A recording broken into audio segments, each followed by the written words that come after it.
undefeated, and it feels so good. After 2 straight games of touchdowns, highlights, and wins, Syracuse football is back and ready for an opponent they've never seen face to face. It's the battle of the Block S's, Syracuse versus Stanford. Will Fran Brown give the Cardinal their welcome to the ACC moment? Well, you'll have to stick around to find out. Cuse Countdown starts right now.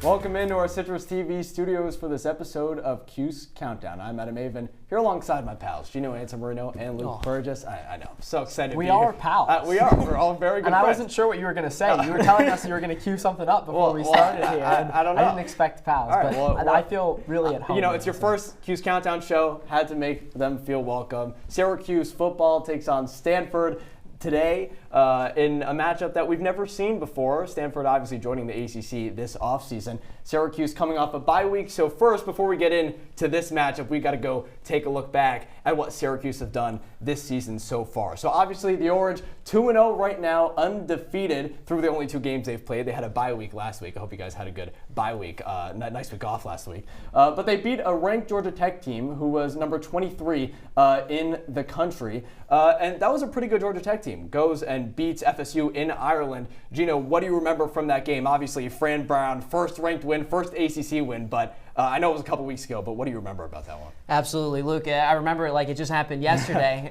Going into week 1, obviously, against Ohio, Syracuse gave up 250 rushing yards to the Bobcats. And when you're talking about what they did in practice leading up to Georgia Tech, Fran Brown and his company said, listen, we got to be more physical. We got to lay the body more. We got to take more chances, and we got to punch Georgia Tech in the mouth if they try to run it. With Haynes King, the quarterback, obviously dual threat, they had to shut that down, and that's exactly what they did. Held the Yellow Jackets to just 112 rushing yards. And Syracuse, they did exactly what Fran Brown said he needed to do. And if he was a doctor, he'd be pretty good because he can diagnose problems and solve them pretty fast. Certainly the rushing yards. The rushing defense was a huge problem after that first game, Gino. Syracuse kind of trying to remedy that in game 2. They do a really good job of it and rush for some yards themselves, 134. But obviously, the main highlight of this game, Kyle McCord. He throws for 4 more touchdowns. He didn't throw a pick this time around. He just looked really composed the entirety of the game. 381 passing yards for the game for him. And he just kind of he sets another record, right? After he sets a record against Ohio. So just a really good game all around for SU. Defense collapses a little bit towards the end, but I think they've got a lot to be proud of here. Yeah, Kyle McCord, like you said, Luke, has led this offense very fluidly. They rarely make mistakes, and even when they did start off slow against Ohio that first week, they came and bounced back against Georgia Tech. And this is a quarterback that Ohio State literally said, no, we're good. We'll get rid of you. And we're going to kick you out of the building. Luke, what have you seen from Kyle McCord so far specifically that's helped this offense be what it is? Well, he's a true pocket passer, right? And that's the thing that makes him so good because he has the ability to stand in there, make back shoulder throws. That was something that in the past SU fans just were not used to with Garrett Schrader, and now they have a guy who can stand in, face pressure. One of the biggest critiques of Kyle McCord was that he couldn't face pressure when he was at Ohio State. Well, he hasn't really had to face much pressure so far for SU because that offensive line has been unexpectedly solid. Just been a really great start to the SU career for Kyle McCord. Luke, I would argue that he is facing pressure, but McCord is just so good that he's able to move from right to left. You look at his numbers up there. I mean, he has been tremendous. There's been no dip in his performance at all. And even when McCord's facing a little bit of pressure, he still stays cool, calm, and collective in the pocket, rolls out to his left, rolls out to his right, and makes a great play either to one of his targets, one of his receivers, one of his tight ends. And so he continues to trust his strength. He's going to continue to have success. Well, Kyle McCord has certainly made some spectacular plays through Syracuse's first 2 games, leads the ACC in yards per game, one of the best quarterbacks in the country right now. But we also have to mention the talent that makes Kyle McCord's game look way too good. Gino, Luke, you guys are over at the wall. Tell us what we need to know about SU's elite receiving duo. Thanks, Adam. Now it's time to break down the top 2 targets for Syracuse football. Now, Luke, break down. Don't start dancing. I promise I won't. All right. We'll not waste any more time. Let's go right into Aronde Gatson. You see Syracuse trips right here. Aronde Gatson in the slot. He's going to read the zone defense from Georgia Tech. Now, he's going to read if this DB shades Jackson Meeks to his right. That's what ends up happening. Gaston cuts over, gets the touchdown pass. Now on this next play, Gaston on the weak side, lines up in the slot, so disciplined with his route running, gets this DB right here to shift his hips, and once he does that, Gaston cuts over the middle, and McCord hits him in stride. Look at that beautiful play for the touchdown. Now, Luke, Gaston's one of the top players for Syracuse, but obviously they got another guy as a receiver that can put up big numbers. Gadsden's the one that everyone expects to do well, but it's been Trevor Pena who's broken onto the scene in 2024, and my opinion doesn't really matter. Fran Brown, what do you think about Trevor Pena this season? Trevor Payne? Yes, sir. How about you speak on it? I thought he was doing great. Me too. Good job. I mean, he barely got to play last year, but he's been locked in on just all the things, like I said before, that are needed for him to become the young man that he wants to become off the field. And then I think that on the field just becomes second nature. He certainly looked fantastic so far this season. We'll take a look at exactly what's made him so good. And it's the way that he lines up on the outside right here. You see Kyle McCord looking for Pena. Now, he's run a lot of these end-around routes in pre-snap motion. There, McCord just makes a great back shoulder throw. Pena makes a fantastic catch in the end zone. Right here, he runs a little sneak route, darts around his corner, creates that separation, and another great catch. Take a look at it one more time. So neither of these have that end-around motion, but that's what Pena's kind of become known for. Then he can also run these slot fades into the back of the red zone. Makes him a threat in all situations, and he's been so good at that so far this season. Adam, we're going to send it back to you. Thanks, guys. Great job. As you see up on your screen, Arande Gaston and Trevor Pena, two of Kyle McCord's main targets to start out the season.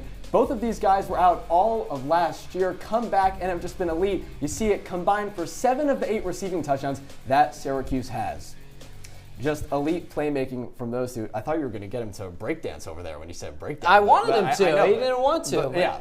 But he didn't. So we just broke down the offense. We've been talking a lot about this offense, which has been elite through the first 2 games, and hopefully that continues. But the defense is nothing to shy away from either. And specifically, Luke, we talk about key contributions from one superstar on defense. Yeah, it's Fadil Diggs, right? He's the guy to watch right now, and I think it says so much that we're talking about Fadil Diggs, and he didn't actually have a sack against Georgia Tech. There was that specific play where he broke through the line of scrimmage and has like type of a gang tackle on the running back in the backfield, and that was just really like a defining moment for me, where I was like, oh, wow, like this Syracuse defensive front is legit, and they don't need to generate sacks to generate momentum. That kind of stuff, Gino, gets the dome crowd loud, which, of course, that's what they're known for in the Loud House. And, I just think they did a fantastic job of sustaining that throughout the game. Yeah, Fadil Diggs coming into Syracuse had 11 tackles for loss with Texas A&M. That was second on the Aggies. He comes in, he brings that ferocity. You mentioned some of the numbers that he put up so far this season for Syracuse. But one of the things that I like to mention is his versatility, right? You got a guy like Marlo Wax go down with injury. They throw Fadil Diggs in at middle linebackers, usually an edge rusher, and he has some success, right? I mean, he's not a natural middle linebacker, but he can still find talent wherever Syracuse needs him to play. Well, Syracuse playing great right now, and as we've mentioned, this is the first matchup between the Orange and the Cardinal, playing for the first time ever since Stanford joined the ACC this year. But how does this change affect college football? With conference realignment and this new trend of programs leaving and joining conferences, the landscape of the game might look different. Conferences that used to be regional now go from coast to coast. Certainly, fans have voiced their displeasure with conference realignment, saying it's hurting the integrity of rivalries and the game itself. But Coach Brown, what do you think about the ACC now? Man, this is my first time coaching. I don't care who we play. Like, it's whatever. I mean, the schedule's already done, so like, just who we have to go and play. You got Cal, and then you'll have Stanford all the time, who should be on the schedule. So I mean, it's not. I'm happy to be able to go play them. I'm happy to go out to California. I'm happy that Stanford gets to come here. Definitely much more travel now in a conference with 17 teams. Cal and SMU, along with Stanford, weren't sure where they were going to be before joining the ACC this offseason. But for Stanford head coach Troy Taylor, finding a new home in the ACC can only be described with one word. Gratitude's probably the biggest word that comes to mind, and then also a respect for what teams are doing, in our conference. You see the parity of teams going against each other. I think it's a league that is very deep. There's really good coaching and talented players, and then there's tough venues. We're playing in one. on Friday that it's hard to go into those places. While all this change might be a lot sometimes, this is the new ACC, and maybe this first one between Syracuse and Stanford is just the start to something really cool. After the break, we'll take a look at tonight's matchup from the Stanford side of things. Stay with us. We'll be right back.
Welcome back into our CitrusTV studios for this episode of Cuse Countdown. Avin here with Gino, Antimarino, and Luke Burgess. And guys, we spent a lot of our show already talking about Syracuse, but we also have to look at their opponent, Stanford. Obviously, we mentioned it's their first time playing, and I think it's safe to say that Syracuse is a storied college football program with a lot of legacy. Some of the names that have played there: Christian McCaffrey, John Elway, Andrew Luck, Richard Sherman. I mean, just to name a few, and probably we could list a lot more than that. But now in 2024, they haven't been ranked since 2019. That's the last time they were a top 25 team. This is a different Cardinal program who's struggled through the first two games of their season.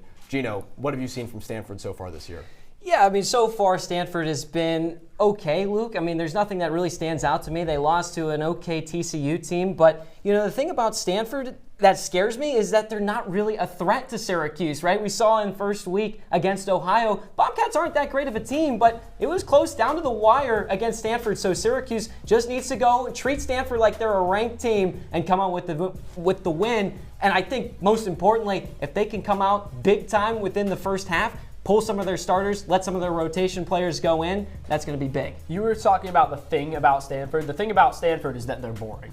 They don't really have a test on their schedule to this point. Syracuse is going to be the first time that they really face a dynamic offense. I'm personally very low on TCU. I just don't think there's anything that really draws you in on this team, and so far they've gotten off to a mediocre start. Well, guys, the guy leading this program, Troy Taylor, he's in his second year. You heard from him a little bit earlier in the show. He's trying to create a new era here at Stanford. And Coach Fran Brown from Syracuse actually has a lot of respect for what he's done with his program.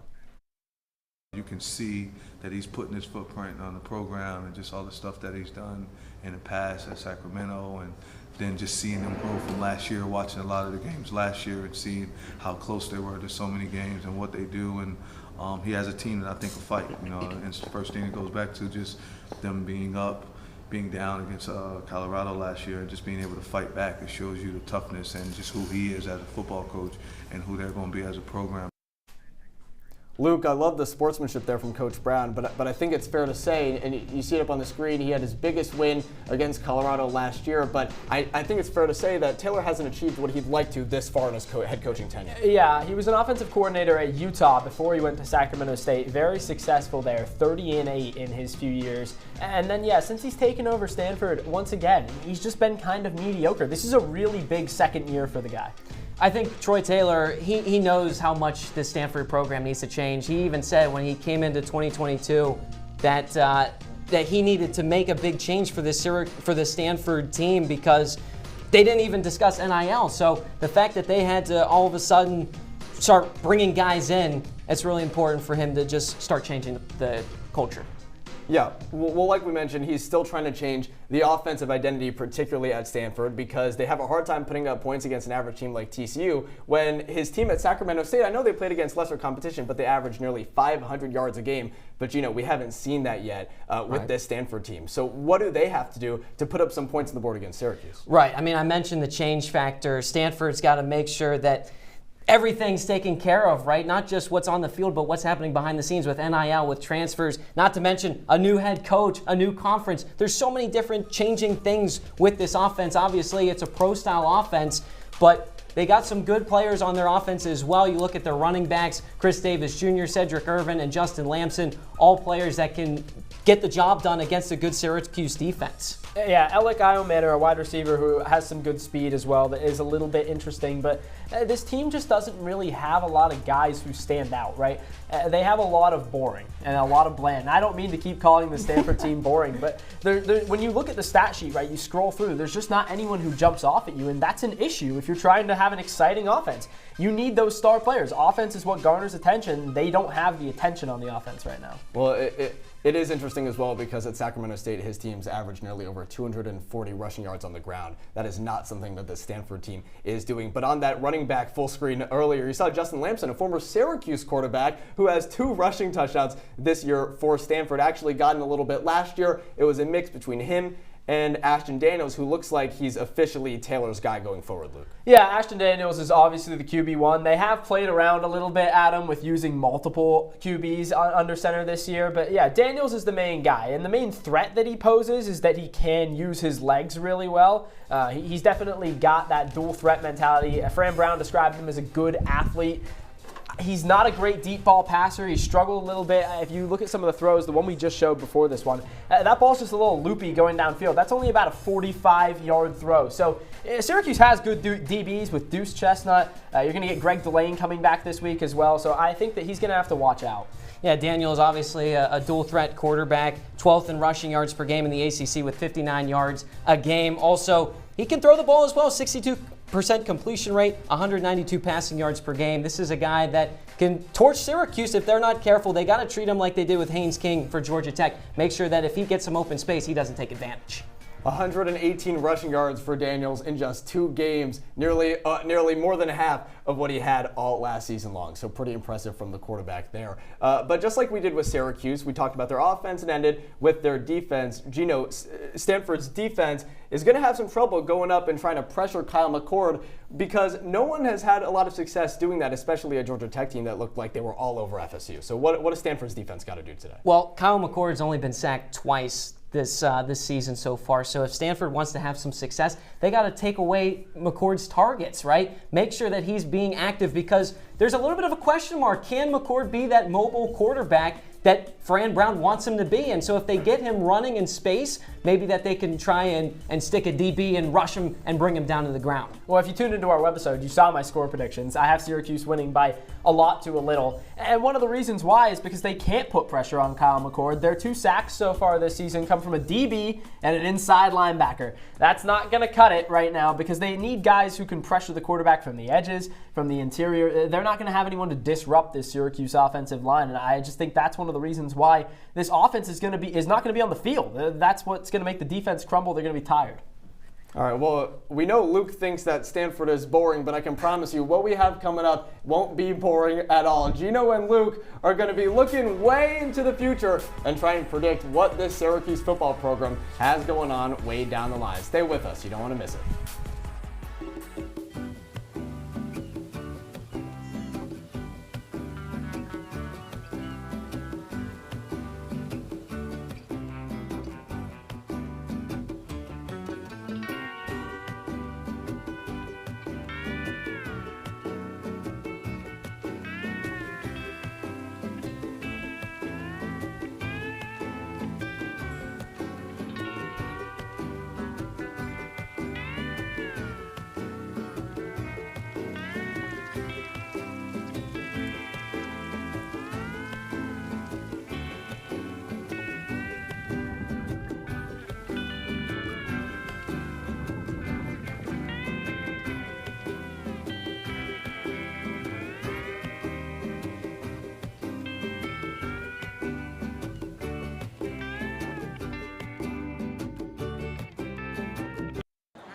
Look, it's those guys.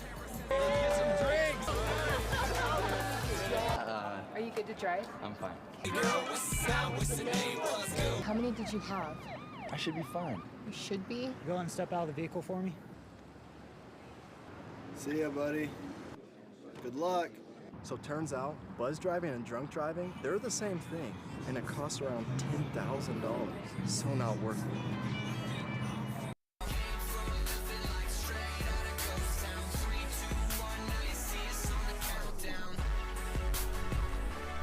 Welcome back into our CitrusTV studios. Adam, Avin, Gino, Antimarino, Luke Burgess. We are standing up now, and that's because we're having some fun, and we're going to play a little game we like to call Countdown Clairvoyance. We're looking into the future. We're trading the footballs for crystal balls. How you like that? I like that. I like that. That was good. I love that. He's trying to get some brownie points. Yeah, what the heck? Well, what we're going to do is I'm going to throw out a name, I'm going to throw out a topic, and you guys are going to try and predict what Syracuse football is going to do this year. You got it?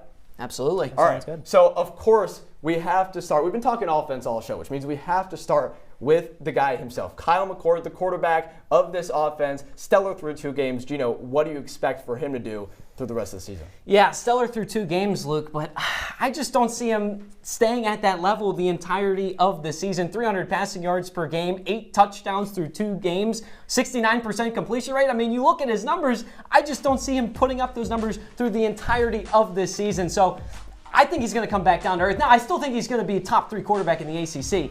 I just think his numbers are going to dip. So far, 8 touchdown passes through 2 games. He leads the ACC. I don't think that's ever going to change. Kyle McCord's going to finish the season leading the ACC in touchdown passes. He's been that good. Already talked about his pocket passing ability, and that just rolls into ACC play and continues the whole way through the season. All right. Well, Kyle McCord, he's played good. He's laughing at me right now. Sorry, Luke, I didn't make you laugh. I think Kyle McCord is going to continue. I do. I think he's going to be pretty good. And hey, maybe he'll prove me wrong today against Stanford, but I do think he's going to be pretty good. Another guy right behind him in the backfield, LaQuinn Allen, number 1, the Syracuse running back, who has been all right through these first couple games. Unfortunately, they haven't had to run the ball very much because the passing game has been working so well. But Luke, LaQuinn Allen, what is he going to do for the rest of the season? Is he going to take off? Well, last year he was an 1,000-yard rusher, right, Adam? And I just don't see that happening again this season. I've got LaQuinn Allen with fewer than 900 rushing yards when the season's said and done. And just because they're not going to need him as much, it's not anything to do with LaQuinn regressing in any way. He's a tremendous running back. But with the additions of the wide receivers, Justice Ross Simmons, who's coming back from injury, Zeed Haynes has been good, Trevor Pena's come on the scene, can't forget Arondé Gadsden. You're just not going to need to go to that run game as much. They're going to use McCord's arm. He's obviously the star of this offense. And so I think LaQuinn just starts to take a back seat. And that might not be a bad thing, Gino, because he gets beat up. And he was beat up most of last season. Yeah, Luke, you mentioned the rushing, but I still think LaQuinn Allen can get involved. Kyle McCord's talked about the variety of different things that Allen can do, blocking, running, catching. And so with that, I'm going to say LaQuinn Allen finishes in the top 3 on Syracuse in receptions. He was first last year. There's no reason he can't do it again. And I'm still a little bit skeptical on Syracuse's top 2 guys in Arondé Gadsden and Trevor Pena. We didn't see them a whole lot last year. Now all of a sudden you got a special teams guy in Trevor Pena balling out. Who knows if he's going to continue at this pace? They're going to have to go with an anchor in LaQuinn Allen to really get some catches, get some check downs. If the targets get taken away and their top 2 guys, McCord's going to have to check it down, go to Allen, and he's going to rack up the receptions. I think you're kind of supporting my point, though, because Allen is going to be used in the receiving game, right? Which means he's going to have fewer rushing yards, could dip below 900 this season. He is a great pass catcher as well. I expect them to utilize him. I just think that you want to run this offense through McCord. You only have him for 1 year. Fran Brown's in his first season. Fran Brown, a very unselfish guy. But I do think he could be a bit selfish in saying maybe I can get myself a contract extension by getting the ball to LaQuinn Allen guys, through the air. I do have to say, I'm not so sure he's going to be under 900 rushing yards because he is pretty athletic. That's crazy. He had over 1,000 last year. But I have been on the LaQuinn Allen receiver train for a really long time. He makes some spectacular grabs that he doesn't always do in the backfield. He's always down there in the field, and that was because Pena and Arondé were out, right? But now they're back, so hopefully they use him in a different way this time around. But with the offense playing the way that it is, and hopefully the defense playing up to that level as well, Gino, what do you think Syracuse is going to do in the ACC in the long run? All right, now Luke, I was a little bit skeptical in my first two answers, but I think there are answers for Syracuse to bounce back off if their top two guys go down for whatever reason, if McCord goes down or whatever the case is. So I'm going to say Syracuse finish first in the ACC this season. I'm gonna say that Fran Brown's really instilled this culture. Syracuse doesn't have that tough of a schedule. They've got some big games, Miami in particular, the last game of the season, but that's gonna be at the Loud House. Syracuse fans are gonna be on their feet and getting loud, and I think that's gonna put the stamp on Syracuse's 2024 campaign. Fran Brown is good, but he is not that good. No ACC title for Fran Brown in his first season as head coach. I will give him top 3, though, because I agree with you, Gino. He's a fantastic head coach. He's settled in this role nicely, but we can't forget, he was a DB's coach when he was at Georgia. He wasn't a defensive coordinator, offensive coordinator. He was coaching the DBs. He had one position. Now he's got an entire team to run. I just don't see a world where Syracuse can come out on top against a team like Miami that's got a quarterback like Cam Ward. You know, Syracuse has some weapons. Kyle McCord's good. Trevor Payne has emerged. But a guy like Cam Ward, that's a Heisman contender. You said McCord's going to finish top in touchdowns. Now you're saying Ward might be a little bit better? All right. Well, either way, Syracuse finishing first or top 3, you really got to like that prospect, right? So hopefully, I mean, we're going to see what's happened. We made a lot of predictions right now, but we got a lot of more predictions to come. Stay with us after the break. We'll be talking about the game and what else is going on around the ACC. Women are bad with money.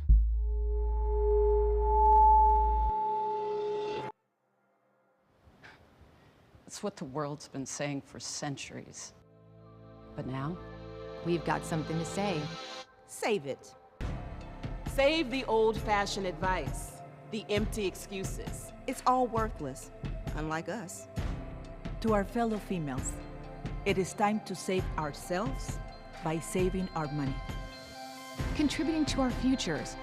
Investing in our independence. Until we're no longer 80% more likely than men to live in poverty in retirement. So again, we say to that, save it. The falsehoods, the feelings of fault, then the funds. Learn how to save for your retirement at wesaysaveit.org.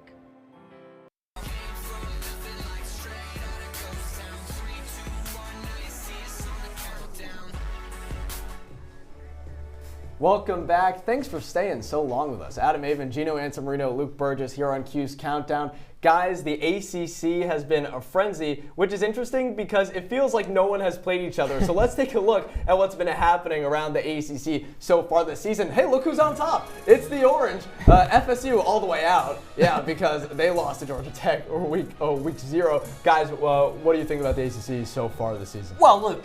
I'm a New York Knicks fan. This was like a few years ago when they were one of the worst teams in the league and they'd win their first game of the season and they'd be at the top of the standings and everyone's like, whoa, look at that. Obviously, Syracuse is in a little bit of a better position than the Knicks were a few years ago, but nonetheless, there's still some things that need sorted out, obviously, but Syracuse off to a great start against a ranked opponent in Georgia Tech. Yeah, after tonight, we're going to see that number hopefully go up a little bit more for Syracuse, the only 2-win team in the conference. But yeah, I mean, it's a nice start, right? It's like you've put the ice cream in the ice cream sundae. You still need your whipped cream, you still need your little cherry on top and your hot fudge before you can call it a full thing. So that's what needs to happen. Syracuse got to put together a complete schedule. And plenty of those opponents Syracuse will be facing down the line, but obviously we got to focus on tonight's game. Syracuse and Stanford. Luke, who do you got in tonight's game, and what do you think the score is going to be? I've got Syracuse in tonight's game with a final score of 26-9. I'm calling a safety. Syracuse gets on Stanford's offense early. That defense we talked about, Fadil Diggs, he's been really good. And then the offense takes over from there, field goals and touchdowns. Calling a safety is crazy, Luke. I'm going to go 31-14 final score. Syracuse gets 4 touchdowns as well as a field goal, and I think Stanford gets 2 touchdowns on the board as well. I think Syracuse moves to 3-0 on the season. All right, well, Cuse Countdown has a streak right now, 2 straight weeks of correct predictions, and hopefully we make it 3 straight weeks. So I'm going to go 34-13. Hopefully Syracuse gets the job done, and we continue this Cuse Countdown streak. Thanks for staying with us so long. Avin, Gino Antimarino, and Luke Burgess. Go to Citrus TV's YouTube, watch the full show, and everything else we got, and enjoy the game.